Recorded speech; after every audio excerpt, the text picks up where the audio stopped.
कि इस स्कीम को कैबिनेट में लाना है, कैबिनेट पास करेगी तब ये स्कीम लागू होगी। इसके लिए फाइनेंस सेक्रेटरी को इस पे अपने कमेंट्स देने हैं। फाइनेंस सेक्रेटरी ने फाइल पे लिख दिया मैं कमेंट्स नहीं देता।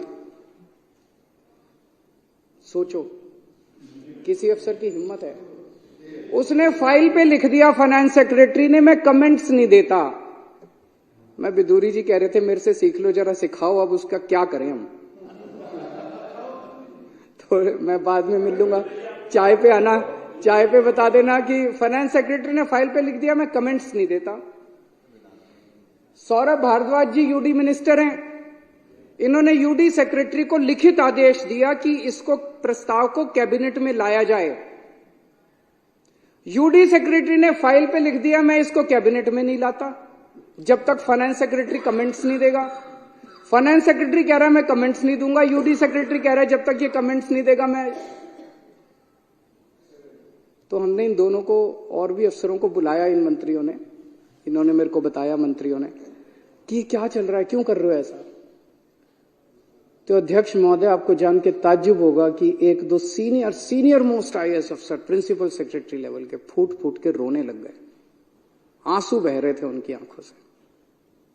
ये उम्र रोने की नहीं है, एक आईएएस अफसर को इस तरह से मैंने रोते हुए नहीं देखा। फूट फूट के रोने लग गए, बोले जी हमारी नौकरी का सवाल है, हमें धमकी दी जा रही है। हमने कहा कौन दे रहा है? कहता हायर अप्स। हायर अप्स का क्या मतलब है आप लोग सोच सकते हो। ऊंचे से हमको धमकी दी जा रही है कि अगर तुमने ये स्कीम पास कर दी दिल्ली वालों के लिए तो तुमको सस्पेंड कर देंगे।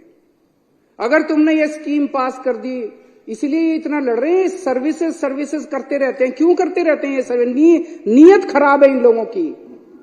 सर्विसेज चाहिए, सर्विसेज, इसीलिए उनको धमकी दी जा रही है तुम्हें सस्पेंड कर देंगे, तुम्हें नौकरी से निकाल देंगे, तुम्हारे को जेल भेज देंगे, ईडी सीबीआई छोड़ देंगे तुम्हारे पीछे। वो बोले जी आप हमें, सर आप कहो तो इस्तीफा दे देंगे हम नौकरी से, लेकिन ये स्कीम हम पास नहीं कर सकते। एक तरह से दिल्ली के अंदर एक सीरियस कॉन्स्टिट्यूशनल क्राइसिस पैदा हो गया है, जिसके अंदर ऑफिसर्स ने लिख के दे दिया है कि हम काम नहीं करेंगे। अगर वो काम नहीं करेंगे, ऑफिसर्स लिख के दे रहे हैं कि काम नहीं करेंगे, सरकार कैसे चलेगी? क्या सरकार 2 दिन भी चल सकती है? क्या ये शोभा देता है केंद्र सरकार को, बीजेपी को? ये शोभा देता है? इस स्थिति के अंदर उन्होंने दिल्ली की चुनी हुई सरकार को लाके खड़ा कर दिया है। और इस सारी के पीछे कौन है? इस सब के पीछे बीजेपी है। बीजेपी दिल्ली वालों से नफरत करती है, दिल्ली वाले दुखी होते हैं, बीजेपी में खुशी की लहर दौड़ जाती है। दिल्ली वाले दुखी हैं, दिल्ली वाले बीमार होते हैं, बीजेपी वाले आनंदित होते हैं। दिल्ली को बर्बाद करना चाहते हैं बीजेपी के लोग। जैसा परसों मैंने बताया था किस तरह से इन्होंने 2 महीने के लिए दिल्ली के अस्पतालों की दवाइयां बंद कर दी, किस तरह से इन्होंने 2 महीने के लिए, पिछली बार मोहल्ला क्लिनिक के 3 महीने के लिए रेंट नहीं पे किए। मोहल्ला क्लिनिक कई किराए पे चल रहे हैं, उनके रेंट नहीं दिए, उनके बिजली के बिल नहीं दिए इन्होंने, डॉक्टरों की तनख्वाह नहीं दी इन्होंने, एमटीएस कर्मचारियों को निकाल दिया इन लोगों ने, योगा क्लासेस दिल्ली के अंदर बंद कर दी इन्होंने।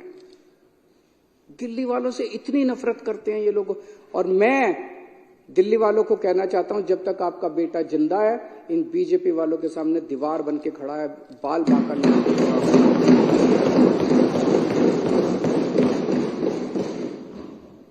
और अब ये इस स्कीम का विरोध कर रहे हैं।